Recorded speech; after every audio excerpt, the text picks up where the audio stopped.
বেআইনি মদের বিরুদ্ধে বিশেষ অভিযান চালিয়ে রেকর্ড গ্রেফতারি। একসাথে 9 জনকে গ্রেফতার করল জাঙ্গিপাড়া থানার পুলিশ। ধৃতরা সকলেই চোলাই মদ বিক্রি করত বলে অভিযোগ। গোপন সূত্রে খবর পেয়ে জাঙ্গিপাড়া থানার পুলিশ বিভিন্ন এলাকায় অভিযান চালিয়ে মোট 225 লিটার চোলাই মদ বাজেয়াপ্ত করেছে এবং গ্রেফতার করা হয়েছে 9 জনকে। ধৃতদের আজ শ্রীরামপুর আদালতে পেশ করা হবে। বদলের বাংলায় আর চলবে না এসব কাজ, সাফ জানিয়েছে হুগলি গ্রামীণ জেলা পুলিশ।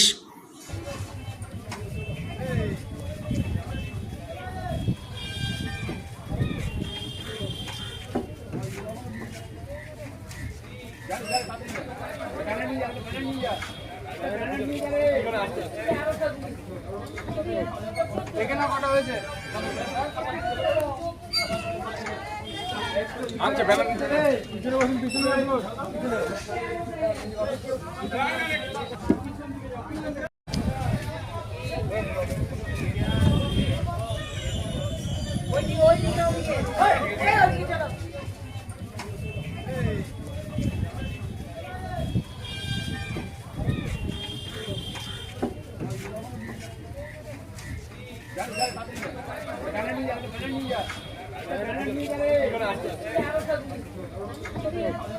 এখানে কটা হয়েছে?